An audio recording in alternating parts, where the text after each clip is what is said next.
그 뒤에 뭐라고 말해야 될지 모르겠습니다. 잘 견디십시오. 잘 버티십시오. 이렇게 얘기를 드릴지 잘 모르겠습니다. 요즘 이제 영화가에서 오디세우스라는 영화가 굉장히 핫하게 떠오르고 있습니다. 4일 만에 뭐 100만 명이 넘었다든가 그렇습니다.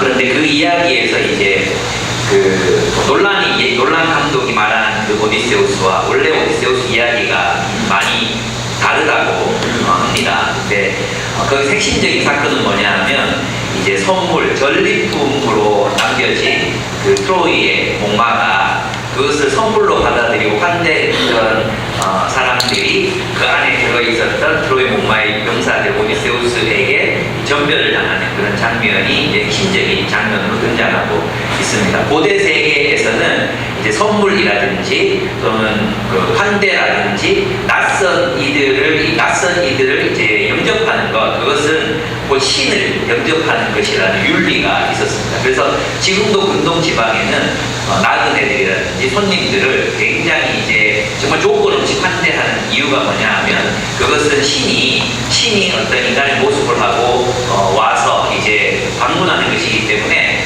그걸 잘못 대접하면 동네가 전멸당할 수도 있는 그런 일이라고 그들이 믿었기 때문에 이제 환대라는 나그네를 환대하는 것, 이것이 굉장히 중요한 가치였어요. 그런데 이제 트로이 목마 사건 이후로 그 환대의 선물이라는 것이 믿지 못할 것이 되잖아요. 그래서 놀란 감독은 이제 그것을 그렇게 설명하고 있는데 그 이후에 신적 질서가 파괴되었다. 그래서 이제는 손님들을 접대하는 자리에서 사람들을 학살하기도 하고 또 환대하는 식사 자리에서 뭐 사람들을 잡아먹기도 하고 이런 일들이 막 일어나는 것들이 오디세우스 이야기에 던져집니다. 그리고 오디세우스가 이제 집으로 돌아가기 위한 고생하는 장면들, 그래서 결국은 왕위를 다시 차지하는 그런 장면들이 나오게 되잖아요. 그게 뭐냐 하면 이제 영웅서사인데 오디세우스 호메로스의 이야기는 고대 로마를 형성한 그런 영웅적 이야기가 됩니다. 그래서 이제 로마의 황제들은 그 모델을 오디세우스로 삼았습니다. 그래서 오디세우스의 그 불굴의 의지, 신은 돕는 자를 돕는다. 그리고 지혜와 계략, 또 어떻게 어두운 면을 말하자면 수단과 방법을 가리지 않는 승리의 쟁취, 이런 것들이 이제 왕의 미덕 혹은 제왕의 미덕으로 이제 변화되는 게 바로 이제 로마의 역사가 그 위에 이제 그 이야기 위에 이제 기록된다고도 할 수 있습니다. 이 그레이엄 톱니는 매력적인 교회에서 이런 얘기를 합니다. 교회가 복음을 전하는 공동체가 되기 위해서는 하나님 나라의 실체를 드러내는 공동체적인 삶이 있어야 된다고 이야기해요. 그런 삶이 없이 전하는 복음 전도는 결국은 무모한 메아리가 될 뿐이라고 말합니다. 그러면서 이제 그 책 서두에서 월터 브루그만의 말을 빌어서 복음 전도란 우리의 인생에 대한 새로운 상상으로의 초대, 이야기들을 교체하여 삶을 변화시키는 초청과 부름이라고 정의합니다. 그러니까 고대 사회가 오디세우스의 그 이야기 위에서 로마의 신화와 로마 제국의 왕들의 이야기 속에서 빚어졌던 그런 사람들이 이제는 하나님의 은혜의 선물이라는 이야기 안에서 새롭게 스스로를 형성해 가야 되는 그런 과제가 있었던 거예요. 그런데 로마 교회는 여전히 무엇에 사로잡혀 있었냐 하면 선물을 줬으면 윗사람이 너희를 보살폈으면 아랫사람이 충성을 다해야지, 이런 원리가 로마 교회 안에도 들어와 있는 거예요. 그래서 우리는 하나님의 은혜, 하나님의 선물로 받은 그 구원, 하나님의 놀라운 선물로 받게 된 하나님의 하나님 나라라는 그 선물에도 불구하고 여전히 로마 교회 안에 제국의 서사, 제국의 이야기, 오디세우스의 이야기, 그 이야기가 지배하고 있는 로마 교회에 대해서 아니다. 너희는 그리스도 예수를 선물로 받았으니 그에 합당한 삶을 살아내라. 이렇게 얘기하고 있는 것이 로마서 15장이라고 할 수 있습니다. 그래서 그레이엄 톱니는 계속해서 그렇게 말하는데 그것은 절망, 권태 혹은 비참의 신들을 예수 그리스도의 하나님, 약속과 구원과 자비의 하나님으로 대체하라는 초청이라고 말합니다. 그래서 교회는 하나님 나라의 예표, 라는 것이죠. 그래서 교회는 복음은 멋진 아이디어라기보다는 정말로 좋은 소식이고 그것은 추상적인 개념의 집합이 아니라고 통리는 말합니다. 즉 경험될 수 있는 실제 진정한 왕이 통치하시는 왕의 통치를 따라 살아가는 삶을 증거하는 것, 그것이 바로 전도다. 이렇게 통리는 우리들에게 이야기하고 있습니다.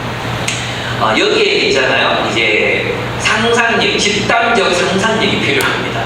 그 집단적 상상력이라 바로 하나님께서 말씀하시고 예수 그리스도께서 실현해 내신 하나님 나라의 이야기를 상상하는 것입니다. 그 종말론적 완성을 상상하는 것, 그리고 그 상상력에 사로잡혀서 살아가는 삶이 바로 선교적 삶이라고 할 수 있습니다. 그래서 오늘 저는 이 말씀의 제목을 선교적 그리스도인이라고 붙여봤습니다. 그래서 로마서 15장에서 우리는 어떻게 선교적인 삶을 사는 교회가 될 수 있는지를 배워봤으면 좋겠어요.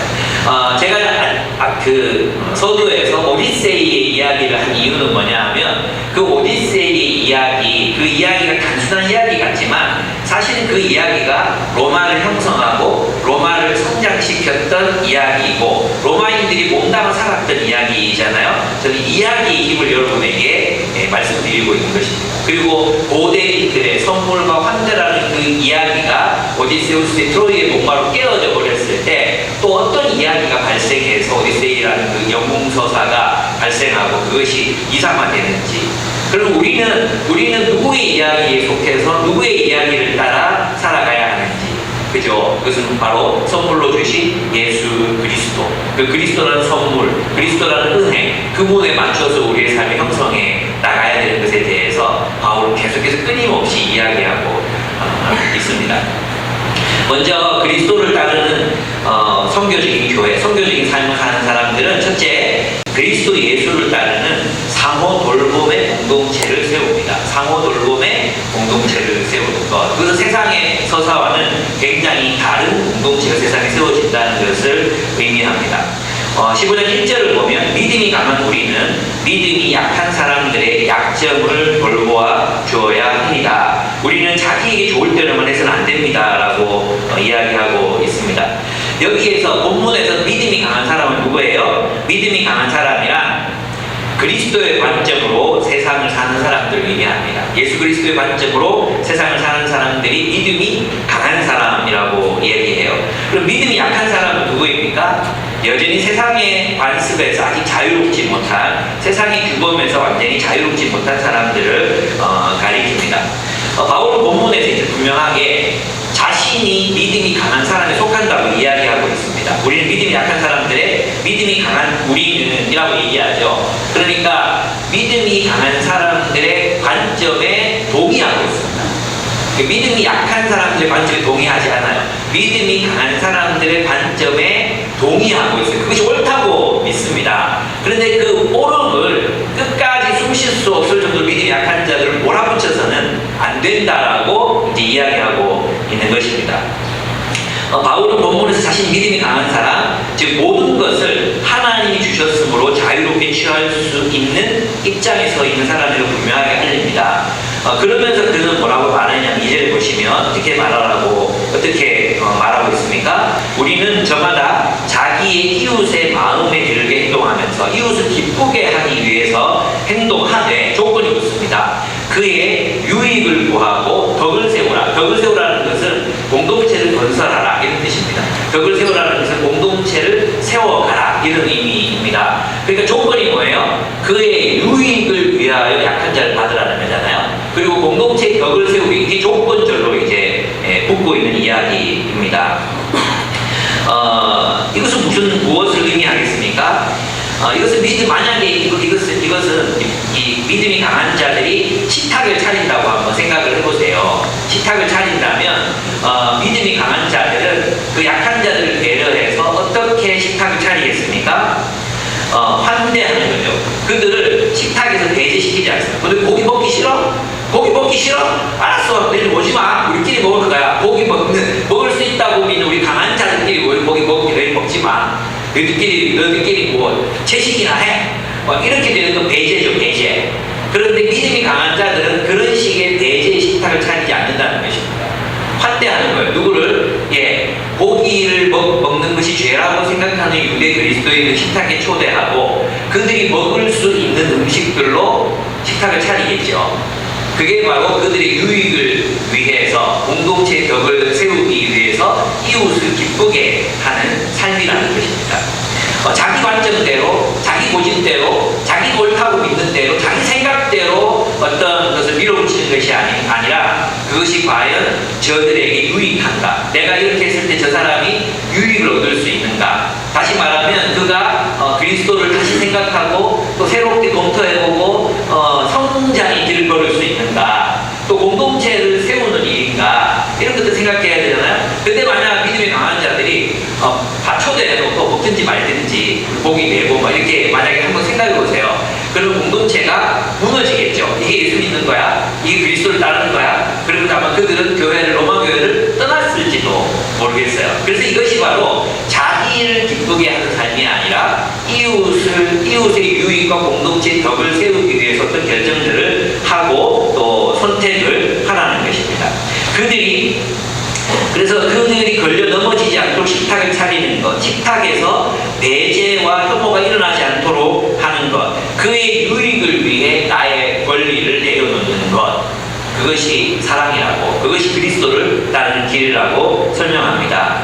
그래서 여러분, 우리가 옳다고 생각하는 것들을 끝까지 밀어붙여가지고 이제 사람들을 옴짝달싹하지 못하게 하는 것, 그것은 올바른 길이 아니라는 것이죠.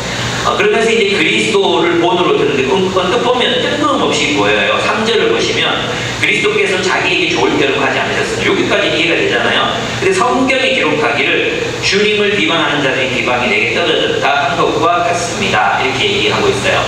근데 이 시편 60편인가 그쪽을 이제 전체를 살펴보면 여기서 어떤 얘기냐 하면 예수님께서 그리스도가 이제 하나님을 위하여 하나님의 의를 따랐기 때문에 하나님과 함께 욕을 먹고 있고 비방을 받고 있는 그런 장면을 말하고 있습니다. 그래서 그리스도께서도 하나님을 위해 비방을 받으셨다. 이건 뭐냐면 자신의 이익을 쫓지 않고 하나님의 뜻을 이루기 위해서 하나님과 함께 비방당하는 길을 선택하셨다, 이런 뜻입니다. 그러니까 기꺼이 욕먹지 않기 위해서 하고 그냥 욕먹지 않기 위해서 산 게 아니라 하나님의 뜻을 쫓기 위해서 그렇게 살아서 기꺼이 비방과 기꺼이 고난을 당하기로 결정하셨다는 것입니다. 그것이 바로 이제 믿음이 강한 자들이 내려놓아야 할 자신의 권리. 나 이렇게 하는 건 당연해. 이렇게 하는 거 누가 뭐라고 그래. 괜찮잖아. 이게 맞는데. 그러면 그 권리를 내려놓으시고 하나님의 뜻을 행했는데 그 하나님의 뜻이 무엇인가? 그게 바로 그리스도의 십자가의 보로 하나가 되는 공동체를 이루는 거라는 거예요. 그래서 이제 그래서 약한 자의 약점을 담당하라는 권면은 자칫 잘못하면 이렇게 될 수 있거든요. 어떤 거냐 하면 약자의 관점이나 약자의 주장이 공동체의 기준이 되게 허용하라는 뜻인가? 계속 약자들을 계속해서 배려하고 또 약자들의 주장을 받아들여주고 약자들이 또 옳다고 생각하는 것들 계속 양보하게 되면 공동체가 누가 지배하는 공동체가 됩니까? 약자들이 지배하는 공동체가 되잖아요. 그런데 누가 지배해야 돼요? 그리스도가 지배해야 되잖아요. 그리스도가 약자가 아니라 그리스도가 지배해야 되잖아요. 그래서 여기에 유익을 구하고라는 말 여기 나오고 유익을 구하고, 그러니까 궁극적인 목적은 뭐예요? 믿음이 약한 자들이 믿음이 강한 자가 되는 것, 그것이 목표예요. 목표이긴 하지만 그 과정을 하나님께 맡기고 그리스도인들이 기도하고 인내하며 기다린다는 뜻입니다. 다른 말로 하면 환대를 위한 공간, 그를 환대하고 또 그가 성장할 수 있는 공간을 창조하고 만들어주고 기다려준다는 의미가 여기에 있습니다. 약한 자의 약점을 담당하라는 권면은 그들의 관점이나 주장이 공동체의 기준이 되게 하거나 약자들이 끌려다니라는 의미가 아닙니다. 바울은 무엇이 옳은지 이미 얘기했어요. 14장 14절을 보시면요, 이렇게 얘기하고 있습니다. 내가 주 예수 안에서 알고 또 확신하는 것은 이것입니다. 무엇이든지 그 자체로 부정한 것은 없고 다만 부정하다고 여기는 그 사람에게는 부정한 것입니다. 라고 얘기했죠. 이미 원리는 있어요. 원칙은 있어요. 그 원칙은 있는데 이 원칙이 옳다고 생각하지만 민족적인 관습이나 오래 몸에 배어 있는 그런 습관들 때문에 차마 이것을 선택하지 못하고 있는 사람들이 있었잖아요. 그리고 그들은 유대 민족이었으니까 로마의 우상을 섬기는 것, 그 우상에 바쳐진 제물을 먹는 것은 유대 민족적 정서에서도 맞지 않잖아요. 그죠? 그렇기 때문에 이제 바울은 이것이 옳지만 우리 공동체는 그리스도 중심의 공동체가 되어야 하기 때문에 받아야 한다. 이렇게 이야기하고 있습니다. 그래서 유익을 주고 덕을 세우라는 명령은 약자가 비판받지 않는 울타리 안에서 하나님과 성도들과의 교제를 통해 믿음이 강해질 수 있도록 그들이 자라날 수 있는 영적 공간을 제공하라는 뜻이라고 할 수 있습니다. 그래서 내가 옳다고 믿는 것, 그것이 맞지만, 그것이 옳지만, 사람들이 그 진리를 따라서 와야 되는 것도 맞지만, 그들이 성장할 수 있는 공간과 시간을 허용하라는, 시공간을 허용하라는 뜻입니다. 여러분, 세상은 어떻습니까? 이것이 하나님 나라의 공동체라는 거예요. 그래서 우리는 이 공동체 안에서 다양한 사람들의 다양한 생각을 허용하고 받아줄 수 있게 됩니다. 세상은 어떻습니까? 요즘 보면 정말 세상은 승자가 모든 것을 독식합니다. 그죠? 지금 뭐 민주당 전당대회가 있잖아요. 그렇게 저 전당대회 끝나고 나면 분당될 것 같은 두려움의 사람들이 많이 이제 마음이 저 사람 분당하는 거 아니야? 분당 안 할 거예요. 실리적인 요소가 있기 때문에 절대 분당을 하지 않겠지만 사람이 저러다가 다 저 원수되는 거 아니야? 정말 막 끝까지 가는 거 아니야? 이런 생각을 하는데 왜 그렇습니까? 승자가 독식하는 거죠 때문에 그렇습니다. 승자가 되면 약자들을 배제해버립니다. 패자들을 배제해버리거든요. 이 습관이 로마 교회 안에도 들어와 있는 거예요. 승자가 약자들을 배제하는, 이것이 맞잖아. 이게 맞으니까 너희는 조용히 있어. 이렇게 되는 거죠. 교회에서도 그래서 교회에서 생각이 다른 사람들을 폭력적으로 배제하는 일들이 생겨나고 있습니다. 이것은 굉장히 성경적이지 못한 태도라고 할 수 있습니다. 그래서 볼프는 우리의 사랑은 포용이 아니라 포옹이라고 설명한 적이 있습니다. 비로소라도 볼프는 포옹이어야 한다. 여러분, 거미는 먹이를 사랑합니다. 그죠? 거미가 먹이를 먹는 방법 어떻습니까? 자신의 거미줄로 애정이 가득한 모습으로 열심히 먹이를 감싸고, 그것을 정말 애정이 가득한 모습으로 온 다리로 포옹을 하고, 그리고 그걸 녹여서 자기로 삼습니다. 이보다 다른 사랑이 어떻습니까? 이건 정말 놀라운 사랑이죠. 그래서 근데 있잖아요, 우리의 사랑이 거미의 사랑일 때가 많습니다. 뭡니까? 녹여야 돼. 이 사람을 녹여서 그냥 내 안에 이렇게 넣어야 돼. 내가 돼야 돼. 이 사람이 내가 돼야 돼. 우리 부모가 자식 사랑하는 거 보면 또 그렇게 사랑해요. 자녀들에게 시간과 공간을 허락하지 않은 채 거미처럼 달려 들어가지고 발려들기로 꽁꽁 싸고 거미줄로 묶고 침질로 넣어가지고 녹여.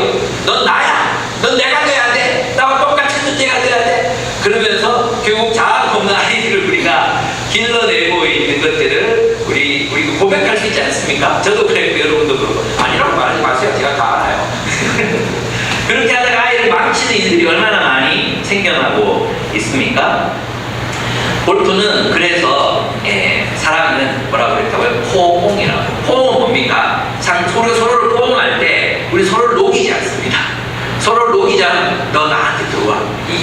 우리 아이를 끌어안고 있다 보면 그런 마음들, 이 새끼 여기 꼬맹이 될 때 왜 내 앞에 쏙 들어왔으면 좋겠어. 내가 넣고 다니고 싶어. 이런 마음 들 때 있잖아요. 크면 완전 괴물이 되지만 어릴 때는 막 그런 마음이 들다가 이거 내 것으로 삼고 싶어. 그런 마음이 들잖아요. 그게 아니라는 것입니다. 포옹하라. 상대방의 존재를 인정하고 그에게 시간과 공간을 허락해주고 성장할 수 있도록 기다리는 거죠. 그러나 그것을 무조건적으로 그가 중심이 되는 게 아니라 기준이 있어야 돼. 기준. 예수 그리스도가 사신 것처럼 우리의 멤버들을, 우리의 성도들을 그렇게 사랑하는 법을 배워야 한다는 겁니다. 그래서 그 사랑의 포옹 안에서 사람은 성장하게 됩니다. 적당한 거리를 두고 독립성을 인정하고 그리고 성령님께 우리의 주도권을 맡기는 것. 성령께서 나는 가르치고 나는 친절하게 대하고 그들을 사랑할 것이지만 또 언제나 아닌 것은 아니고 바울처럼 고기 먹어도 돼 이건 있잖아요. 그냥 진실인 거예요. 진실. 그걸 계속 가르치면서도 우리 그가 시행착오를 할 수 있도록 기다려주는 것. 안전한 공동체. 네가 그래도 난 널 사랑해. 네가 아무리 그래봐, 아무리 발버둥 쳐봐, 난 여전히 너를 사랑해 라는 메시지를 계속 전달할 수 있어야 된다는 거예요. 예, 근데 우리가 그 아이들을 밀어낼 때 있잖아요. 우리도 똑같이 밀어내고, 네가 그랬어? 앞으로 밥 먹지 마, 집에 들어오지 마, 우리가 그런 벌칙들이 있잖아요. 뭐 하지 마, 뭐 이런 식으로 우리가 그렇게 밀어내면 아이들이 불안감을 느끼는 거죠. 예, 그래서 우리는 이런 사랑, 호응할 줄 아는 사랑, 이런 사랑을 배울 필요가 우리에게 있습니다. 그렇습니다. 거미와 같은 사랑이 아니라 우리는 호응하는 사랑이어야 한다는 거죠. 정복의 서사는 그리스도와는 거리가 먼 서사입니다. 우리에게는 서로 다름에도 불구하고 호응할 줄 아는 관용적 사랑이 필요합니다. 그리고 이 사랑을 하는 거 굉장히 힘듭니다. 그죠? 힘들어요. 예, 제가 어제 얘기했지만 청소년 사역을 하다 보면 매주 깊은 빡침이 느껴지는 인생을 살아야 됩니다. 제가 이거 잘 몰랐거든요. 예, 근데 매주 깊은 빡침이 느껴져요. 온다는 거, 주일 예배 참석 안 되는 거, 안 가고, 이런 거 있잖아요. 약속해놓고, 그리고 지가, 바로 은행 얼만데, 올라오거든요. 예, 그게 사역이잖아요. 그런데 어떻게 힘을 얻느냐? 성경이 힘을 줍니다. 성경. 오늘 본문을 보시면은 예수 그리스도의 본을 얘기하잖아요. 비방을 당하시고 이런 얘기 한단 말이에요. 주님을 비방하는 자들의 비방이 내게 들어있는 것 같습니다. 그리고 4절에 보면 무엇이든지 전에 기록한 것은 우리에게 교훈을 주려고 한 것이며 성경이 주는 인내와 위로로서 우리로 하여금 소망을 가지게 하려고 한 것입니다. 인내와 위로가 어디에서 나옵니까? 성경에서 나오는 거예요. 성경에서. 어디서 위로가 나온다고요? 성경에서. 우리가 사람을 섬기는 일, 사람을 변화시키는 일, 또는 사람을 돕는 일들을 하는 분들이 많잖아요. 학원, 학교, 여러 사람들이 이제 사람을 돕는 일을 하잖아요. 이거 굉장히 힘든 일이에요. 굉장히 힘든 일. 우리 에너지를 다 소진하는 그런 일들입니다. 근데 어디에서 힘을 얻는다고 했어요? 성경에서 인내와 위로를 얻는다. 소망을 잃지 않게 한다. 이것이 바울이 바라봤던 이야기예요. 저도 그런 것 같아요. 이제 금요일 날 이제 신대원 박사과정에 있는 한 친구를 만났는데 그 친구가 대화를 마치고 나서 저에게 우리 교회에 대해서 궁금한 걸 막 물어봤거든요. 막 물어보고 목사님 같은 교회로 그렇게 얘기해서 그래 하긴 힘들겠지만 열심히 해봐 그러면서 이제 대화를 거기다 마쳤는데 그 친구가 나는 마지막으로 한 가지만 더 묻겠다고. 저는 사역을 하면서 기쁨을 다 잃어버릴 것 같아. 사역을 몇 년 안 했지만 4년 하고 기쁨을 다 잃어버려서 직장 생활로 돌아가야 될지 이 사역을 계속 해야 될지 잘 모르겠다 이런 얘기를 하더라고요. 근데 목사님은 지금 뽑아보니까 30년이 넘었잖아요. 35년 정도 됐는데 이 기간 동안 기쁨을 잃어버리지 않고 어떻게 사역하실 수 있었냐고 물었어요. 그래서 제가 첫 번째로 얘기해 준 게 뭐냐 하면 이 본문 보기 전이었는데 미안해요. 제가 바빠가지고 금요일 바쁘고 왔거든요. 예, 이 본문을 보기 전이었는데 성경이다. 내게 만약에 설교가 없었다면 이 사역을 내가 할 수 있을지 모르겠다. 하나님 말씀이 깨달아지고 그 말씀이 주는 감동이 있을 때 맞아, 이렇게 살아야지. 이 말씀을 깨닫는 것만큼 큰 기쁨과 쾌락 그리고 힘이 에너지를 주는 게 저는 없었던 것 같아요. 성경이 주는 힘. 여러분 이것으로 우리가 리더를 하는 거예요. 사람들이 인정을 받고 인정을 안 하고 이게 중요한 게 아니에요. 내 상황이 어렵고 안 어렵고 안 어려운 사람이 어디 있습니까? 그것이 이 사역을 계속 할 수 있게 만드는 것이 아니라 오직 성경이 주는 인내와 위로 이것이 30년, 40년, 50년을 꾸준히 가게 하는 힘이 됩니다. 그리고 성경이 가르쳐주는 소망, 하나님 나라의 소망, 모든 민족과 열방이 주님께로 돌아와 우리 하나님을 예배할 것이라는 그 소망이 우리로 하여금 힘을 잃지 않게 합니다. 여러분 만약에 하나님을 섬기다가 공동체를 섬기다가 마음이 힘들고 지치고 상하셨다. 받으셨습니까? 상처를 받으셨습니까? 사람들에게 매일매일 기쁨 빡침을 느끼면서 분노하면서 살고 계십니까? 그럴수록 우리는 하나님 조용한 공간에서 하나님의 말씀을 만나고 그 말씀이 주는 인내와 위로로 소망을 잃지 않기를 축복하고 또 축복합니다. 성경이 우리에게 힘을 줍니다.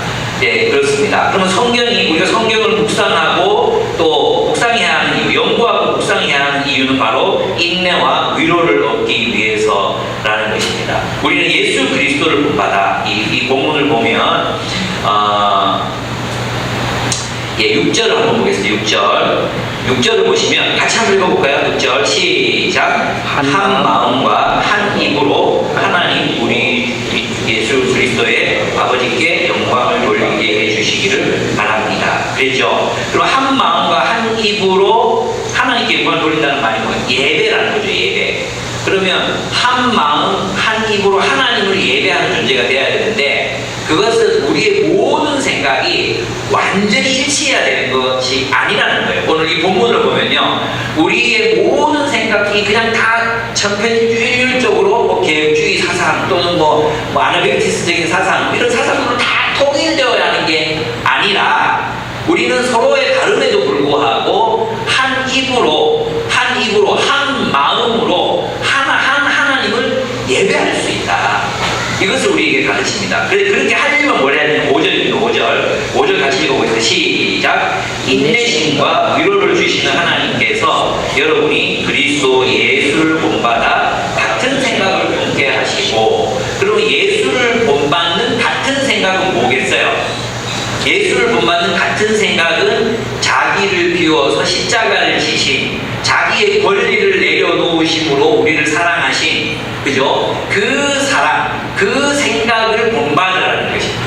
우리가 본받아야 되는 것은 우리 예수님이 보실 때 지금도 우리는 얼마나 어리석은 생각과 어리석은 삶과 틀린 것들이 많겠습니까? 또 얼마나 올바르지 못한 것들, 죄악된 것들이 많겠습니까? 근데 그리스도께서 우리 어떻게 하셨습니까? 받으셨잖아요. 그리스도께서 우리를 받으신 것처럼 자신을 내려놓고 우리를 수용하시고 환대하시고 은혜와 자비로 우리를 대하신 것처럼 그 생각으로 서로를 대하라는 거예요. 아시겠죠? 그럼 어떻게 됩니까? 우리는 생각이 달라도 우리는 함께, 그것이 본질이 아니라면 생각이 달라도 우리는 함께 한 하나님을 한 입으로 한 마음으로 예배할 수 있다. 그것이 이 본문이 우리에게 가르치는 바입니다. 이것이 이 세상에 하나님의 나라를 드러내는 방식, 성교적 공동체를 이루는 방식이라는 것이죠. 그래서 저희는 우리 교회 안에 정말 그래도 우리 생각이 거의 비슷하긴 하지만 다양한 생각들과 또 다양한 어떤 삶의 모습들과 또 이런 모습들이 우리의 성숙함과 미성숙함 이런 여러 모습들이 우리 안에 있잖아요. 이런 모습들이 있음에도 불구하고 우리가 자유롭게 대화하고 이야기하고 서로를 사랑하고 한 하나님을 예배할 수 있는 공동체가 되어 있는 것, 이것이 얼마나 감사한 일인지 모르겠습니다. 그렇습니다. 그래서 우리의 소망은 뭐냐 하면, 그래서 이제 여기서 본문에 보면 소망이 뭡니까? 소망. 이 소망은 뒤에 나오잖아요. 뒤에 7절에서 13절, 그래서 1절에서 13절까지가 한 문단이거든요. 가지고 보면 한 문단인데 그 뒤에 보면 바울이 가졌던 소망이 무엇인지가 이제 9절에서부터 13절까지 설명되고 있습니다. 전부 다 이제 구약을 인용한 건데 이방 사람들 가운데서 찬양을 드리고 주님의 이름으로 찬양하는 것, 그죠? 그 다음에 이방 사람들아 주님의 백성과 함께 즐거워하라. 이방 사람들아 주님을 찬양하라. 모든 백성들아 주님을 찬양하라. 12절이 중요한데요. 같이 읽어보겠습니다. 시작. 그리고 이사야가 말하기를 이새의 뿌리에서 쌍이 나서 이방 사람을 다스리기가 일어날 것이니 이방 사람은 그에게 소망을 줄 것이다 했죠. 이것이 소망이라는 거예요. 그래서 바울이 바라봤던 소망은 각기 다양한 인종과 다양한 민족과 다양한 생각들과 다양한 문화들 가운데에서 사람들이 나와서 그리스도의 통치 안에서 한 하나님을 예배하는 것, 그것을 소망했다는 거예요. 여러분, 이것은 바울의 소망으로 말미암는 상상력, 소망이었습니다. 그래서 우리의 소망은 그리스도의 통치로 회복된 세계에서 모든 민족과 모든 열방들이 하나가 되어 하나님을 예배하는 것을 보는 것입니다. 이게 선교적 상상력이겠죠. 우리에게 이 상상력이 필요합니다. 자주 상상해야 됩니다. 모든 민족, 저 파키스탄, 저 이란 사람들, 이스라엘 사람들, 또 저 스탄 사람들, 그죠? 중국 사람, 일본 사람 할 것 없이 모든 민족들이, 인도 사람 할 것 없이 모든 민족들이 한 하나님을 예배하고 한 하나님을 찬양하는 것을 상상하는 것. 이 상상이 우리로 하여금 소망을 갖고 인내하게 만들고 그것이 우리에게 위로를 준다는 거예요. 언젠가 하나님께서 모든 민족과 열방 가운데에서 진짜 하나님 되실 것이다. 참 하나님으로 경배받으실 것이다. 그러니까 우리도 지금 여기 가까이에 있는 이들, 조금 다르다고 배제하고 조금 다르다고 멸시하고 조금 다르다고 심판하고 판단하는 일들을 그치고 서로 품고 사랑하자. 우리가 세워야 될 하나님의 나라는 세상처럼 강자가 약자를 무시하고 약자들이 강자를 심판하고 강자들이 약자를 배제해버리고 무시하고 그리고 권리와 책임만을 주장하는 이런 세계가 아니라 서로 반용하고 사랑하고 차이에도 불구하고 시간과 공간을 내어주는 사랑의 공동체를 세상에 세우는 것이다. 꿈꿔봐라. 꿈을 꿔봐라. 그게 바로 우리의 꿈이라는 거예요. 저는 그래서 있잖아요. 요즘에 제가 뭘 잘못 건드는지 모르는데 유튜브에 그게 잘못됐는지 이게 이제 바이럴이 걸려가지고 어떻게 되냐면 파키스탄인데 한 3만 명 모인 것 같아요. 파키스탄 사람들이 막 모여가지고 찬양 집회를 하는데 정말 뜨겁게 찬양하는 거예요. 파키스탄 사람들. 예, 파키스탄 뭐가 힌두교 아니에요? 힌두교?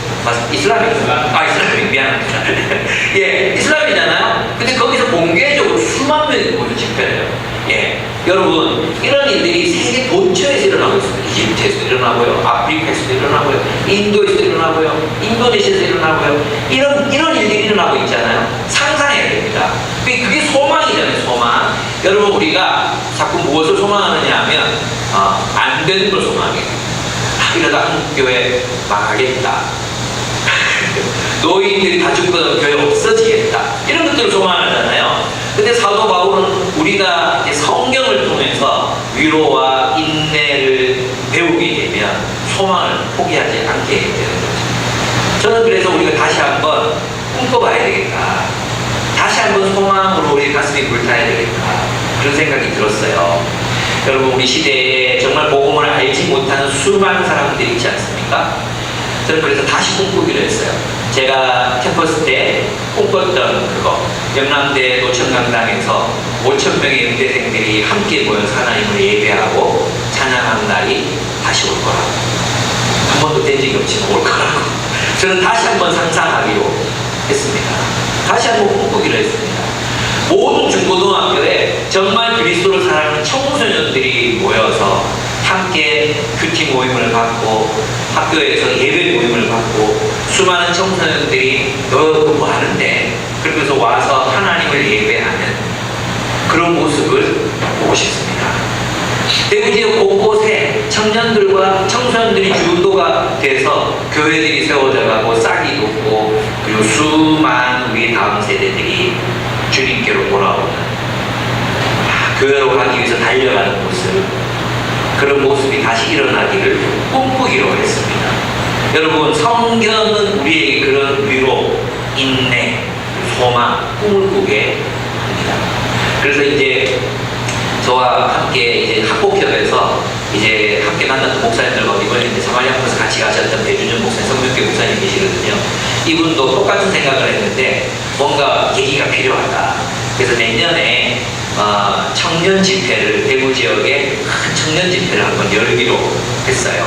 그래서 청년들이 너무 의기소침해 있기 때문에 여러분 이걸 욕하면 안 돼요. 이게 뭐 대형 집회가 가져준 뭐 이런 게 그것도 있어요. 근데 또 생각해 보면 청년들이 너무 힘을 잃고 있기 때문에 함께 모였을 때 저는 그 감격이 있거든요.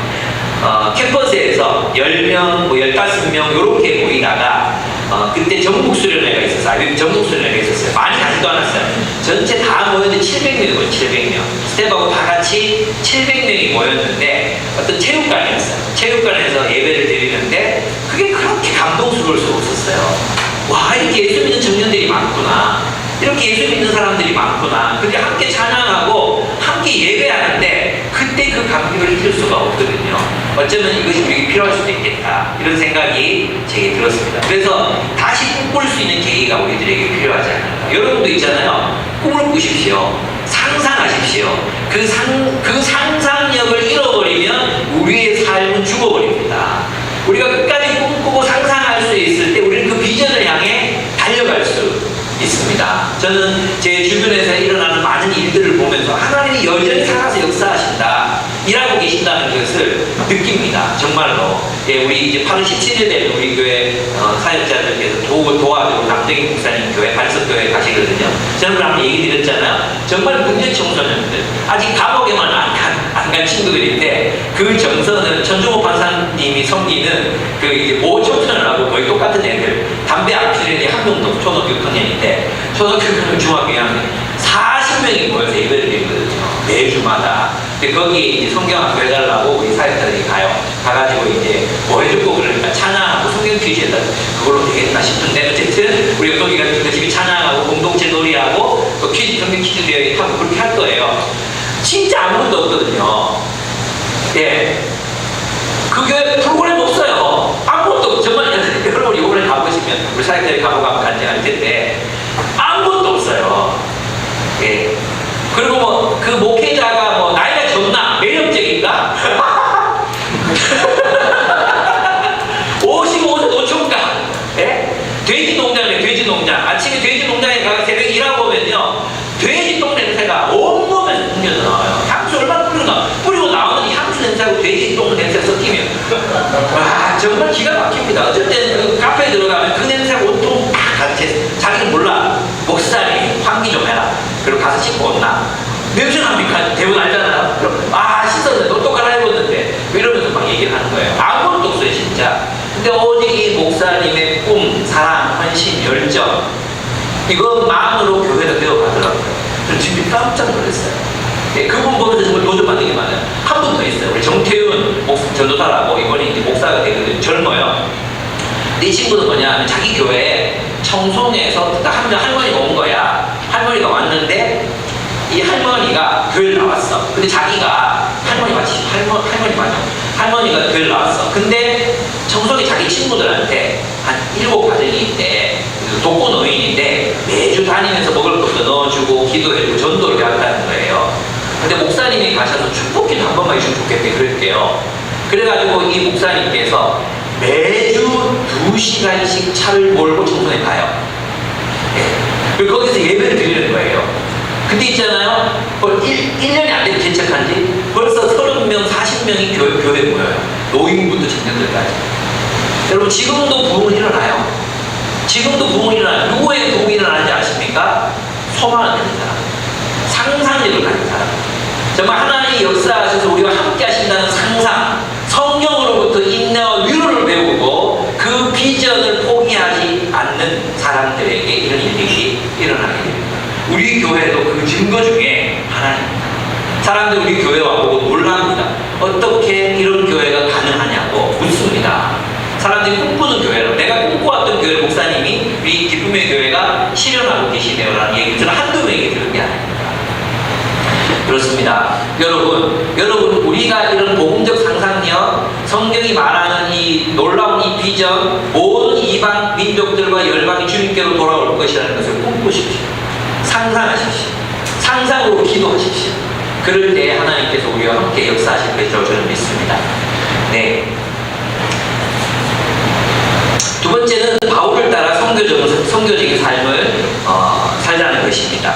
그래서 14절에서 21절까지입니다. 16절을 보시면 하나님이 우리를 그리스도 예수의 사역자로 세상에 보내셨다고 말해요. 근데 이것을 바울은 뭐라고 이야기하느냐 하면 은혜라고 얘기하고 있습니다. 즉 사역, 그리스도 예수의 일꾼이라고 얘기했잖아요. 일꾼이라고 번역된 단어가 사역자라는 뜻이에요. 사역자. 우리는 하나님께서 세상으로 보낸 예수의 사역자들입니다. 이것을 하나님께서는 바울 선생님은 은혜다, 다른 말로 하면 선물이다라고 이야기하고 있습니다. 사역은 부담감이나 의무감이나 책임이 아니라 선물이라는 것입니다.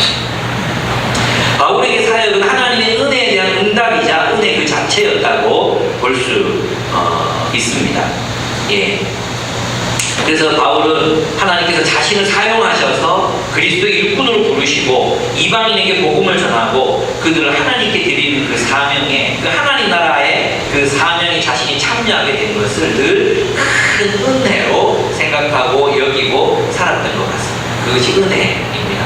우리도 그걸 느꼈죠. 예, 여러분, 우리 바울 다윗산지 수련을 하는데 우리 선생님들이 정말 모든 걸 다 했거든요. 밥, 설거지, 소그룹 인도, 그 다음에 찬양 인도, 또 예배 드리는 게 얼마나 힘들어요. 설거지하고 와가지고 밥 나눠주고 또 설거지하고 와서 예배 드리는 게 자체가 힘들잖아요. 예배 드려야 소그룹 인도하니까 예배 드리고 또 소그룹 인도하고 매 끼마다 그 일을 하셨거든요. 또 물놀이 따라 정말 막 양미선지 하면 체력이 진짜 없거든요. 양미선지 정말 체력이 없는데 물놀이 따라가서 얼굴이 해게졌는데 미선아 밥하자 밥하고 설거지하고 진짜 막 녹초가 됐대요. 녹초가. 예. 근데 그랬습니다. 그랬는데 우리 안에 여러분 마찬가지로 유소년부 여자공 할 때도 아마 여러분 선생님들 그랬을 거고 유아원을 섬기실 때도 아이들의 그 해맑게 막 하나님을 찬양하고 예배하고 잘 지내는 모습 보면서 어떤 마음이 들었습니까? 기쁘지 않았습니까? 와, 정말 이 일이 너무 행복하다는 생각이 들지 않았습니까? 우리 모두에게 그런 기쁨이 있었던 것 같아요. 그래서 마치는 날 너무너무 행복하다.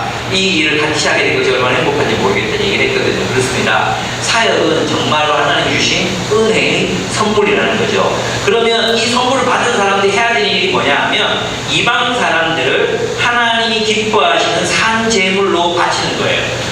이 뭐 죽여서 바치는 게 절대 아닙니다. 이 산제물로 바친다는 게 그럼 무슨 뜻이냐? 이게 굉장히 중요한데 이 산제물로 바치라는 얘기가 12장 어디에 나왔습니까? 12장 1절에 나왔죠. 너희 몸을 하나님이 기뻐하시는 거룩한 산제물로 드리라고 했잖아요.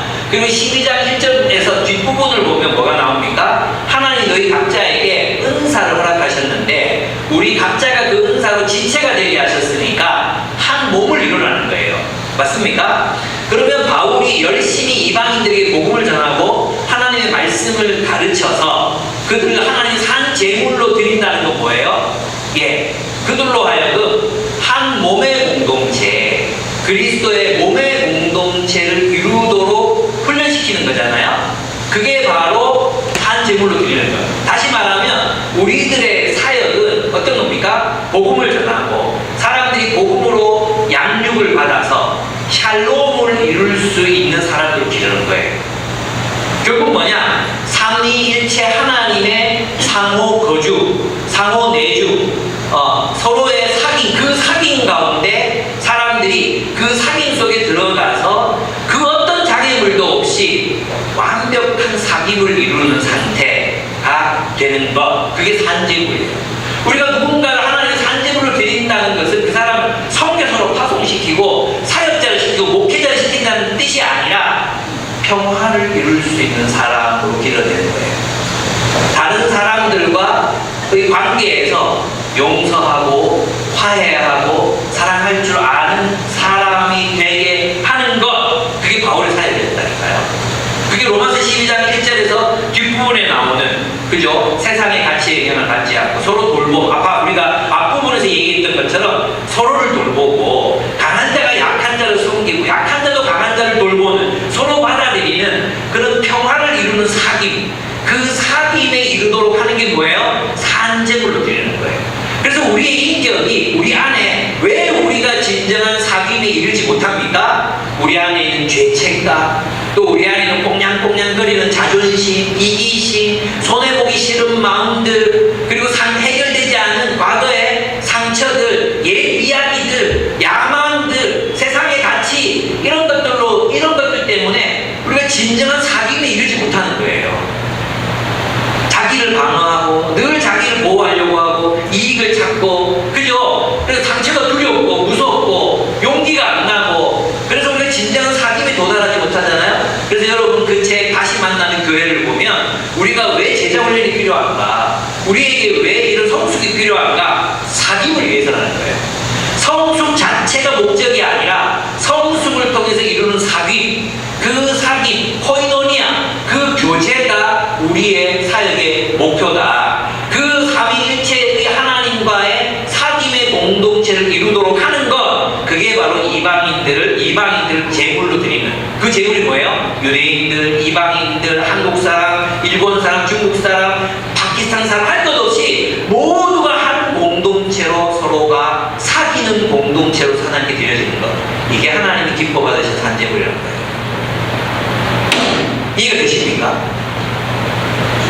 동의를 못하는 것 같은데, 이해는커녕 동의가 안 되는 것 같은데, 여러분 이게 얼마나 놀라운 일인지 모릅니다. 여러분 교회 나온 이유가 뭡니까? 사귐으로 오는 거예요. 사귐. 예. 그리스도 안에서의 사귐. 여러분 그런 의미에서 여러분 어떻습니까? 여러분이 정말 서로와의 깊은, 정말 깊고도 깊은 그런 사귐 이루어지고 있습니까?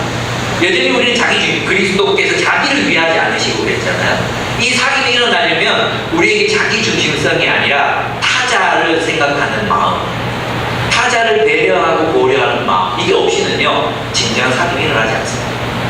내 옳음을 주장하고 내 의를 주장하고 있잖아요. 내가 괜찮은 사람이라는 걸 증명받기 위해서, 나의 존재를 증명해내기 위해서 우리의 교제가 이루어진다면, 내 잘남, 내 아는 것, 나를 좀, 내 존재를 좀 인정해달라고, 인정 욕구가 우리의 공동체를 지배하게 된다면 우리의 사귐은 끝장나는 거예요. 우리가 정말 하나님을 위한 깊은 사귐이 일어나려면 우리 정말 서로의 지체, 서로의 선물이 되어 주어야 합니다.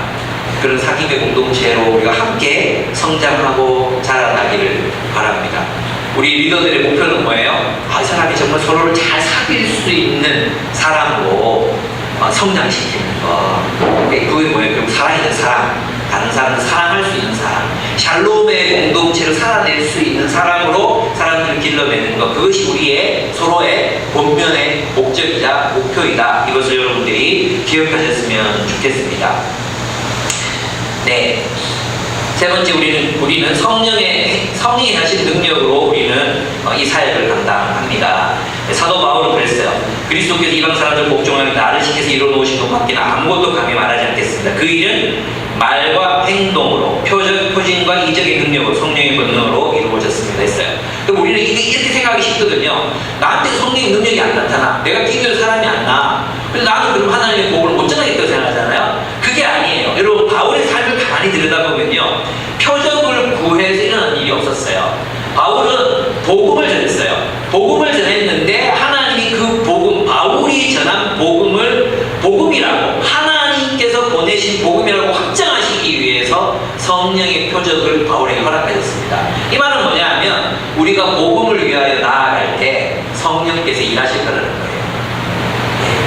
여러분 이게 믿어지지 않잖아요. 우리는 자꾸만 쟤들이 믿을까? 쟤들이 헌신할까? 저 사람이 예수 믿을까? 또는 이 시대가 다시 복음으로 부흥이 일어날 수 있을까? 우리 뭘로 생각합니까? 우리가 가진 자원, 우리 자신의 모습, 우리의 한계, 한국 교회의 한계, 이걸 바라봅니다. 근데 부흥을 일으키는 힘은 우리에게서 나오는 게 아니에요.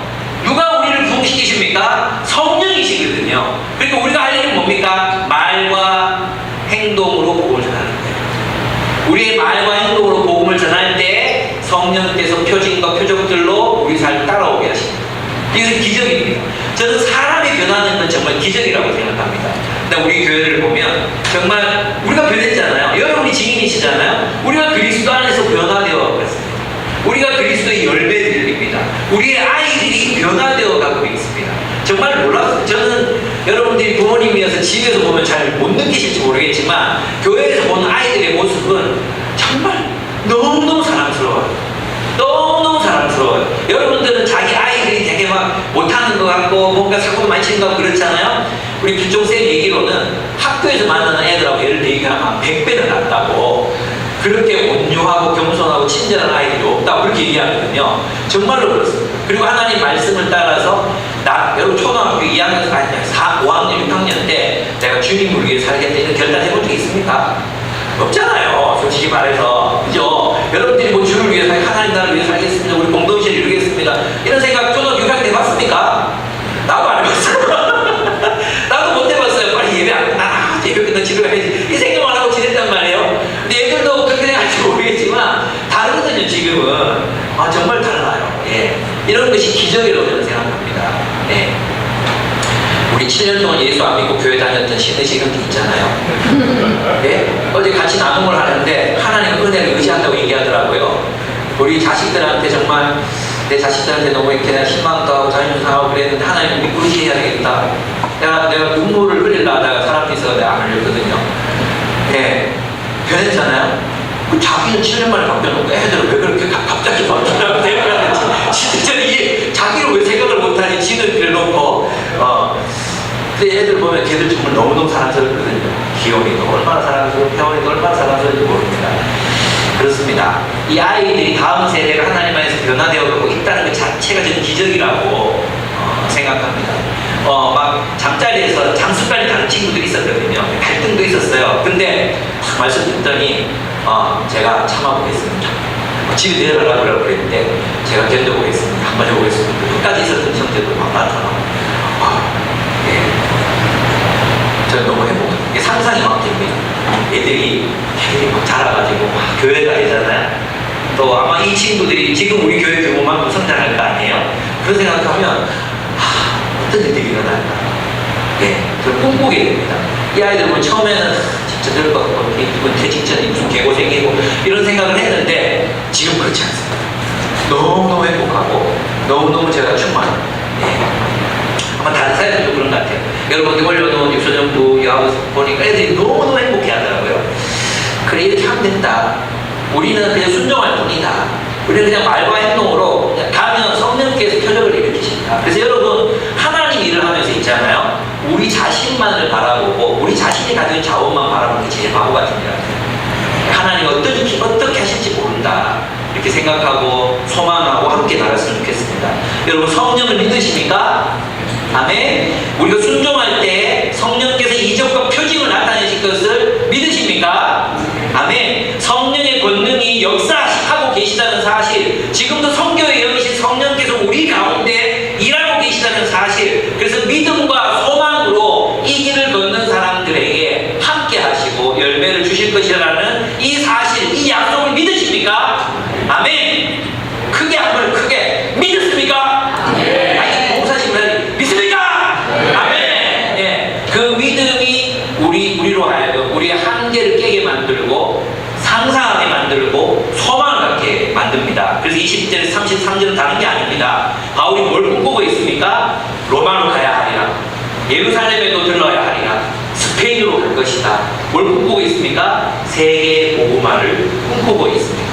여러분 그리스도인들 세상 사람들과 다른 게 무엇입니까? 세상 사람들은 세계를 자신의 이익을 위한 도구로 생각합니다. 그러나 그리스도인은 어떤 것을 꿈꿉니까? 그 모든 세계 가운데 하나님의 나라가 세워질 것을 꿈꿉니다. 그래서 우리의 관심은 세상에 있어야 돼요. 여러분 우리가 이 꿈을 한참 꾸다가 지금 이제 쪼그라들었죠. 우리의 모습 속에서 우리 스스로 쪼그라들었어요. 우리 때로 아니 남아프리카 공화국을 정복하리라 꿈꿨잖아요. 우리 재신강사님 이스라엘 막 가고 아프리카 막 가고 막 했잖아요. 가방 두 개만 있으면 된다 했는데 우리 지금은 그러지 못한단 말이에요. 나도 있잖아요. 꿈이 없어진 것 같아요. 나도 왜 꿈꾸지 못하게 됐을까? 왜 내가 나를 바라보고 있을까? 내 한계를 자꾸만 인식할까? 예, 바울은 말년에 이르기까지 내가 로마에 가서 내가 스페인으로 갈 것이니 돈만을 내놔라 이런 얘기 아니에요. 돈만을 내놔라 내가 갈 거다. 그러니까 너희도 내 꿈에 동의해라. 하나님께서 나에게 시키신 일이다. 저는 이것을 집단적 상상력이라고 부르고 싶어요. 여러분 이 집단적 상상력이 얼마나 무서운지 아십니까? 그 집단적 상상력 때문에 수만 명이 한꺼번에 자살하기도 했어요. 무슨 사원이죠? 그 사원에서 같이 독약 먹고 예수님 하나님 나라 간다고 막 죽었던 사람들 있잖아요. 그것이 집단적 상상력이었거든요. 저는 우리가 그런 가짜 꿈이 아니라 집단적인 패닉, 그것도 집단적 상상력 때문에 오는 거거든요. 위기다, 뭐다, 공산당 우리를 정복하려고 한다, 수많은 그런 집단적 상상력이 있단 말이에요. 근데 우리 그리스도에서 어떤 것을 꿈꾸는 사람들입니까? 온 세계가 모든 열방이 우리의 하나님을 찬양하게 될 것이다. 아멘. 여러분, 여러분의 마음을 흔들었던, 여러분의 심장을 뛰게 만들었던 민족, 열방, 계층들이 있습니까? 세대가 있습니까? 우리는 우리의 다음 세대들을 바라보면 우리의 가슴이 뛰었고 우리의 심장이 뛰었습니다. 우리의 마음이 설렜었습니다. 그리고 이런 교회들을 세워가겠다는 꿈이 우리를 사로잡고 있었습니다. 그것은 하나님이 주신 소망이었고 우리는 그 소망에 따라 상상하고 우리의 꿈을 키웠습니다. 그때는 하나도 피곤하지 않았습니다. 나는 다시 우리가 이 꿈, 하나님이 우리에게 보여주신 꿈, 우리 각자에게 보여주신 그 꿈, 그 대상을 향해서 다시 우리의 심장이 뛰기를, 그 나라를 향한 기도가 다시 일어나기를, 우리의 죽어가는 이 다음 세대들을 향한 상상, 소망, 학교마다 기도 모임이 생겨나고 캠퍼스마다 다시 그리스도의 청년들이 다시 모여들고 이 대한민국의 그리스도의 계절이 오게 하는 일이 하나님께서 그 일을 행하실 것이라는 소망, 온 민족과 모든 열방들, 모든 민족들이 함께 모여 하나님을 찬양하고 예배하게 될 것이라는 소망, 그 소망이 여러분의 상상력을, 우리의 상상력을 사로잡게 되기를 소망합니다. 아멘. 함께 기도하겠습니다. 우리 함께 찬양하고 함께 기도.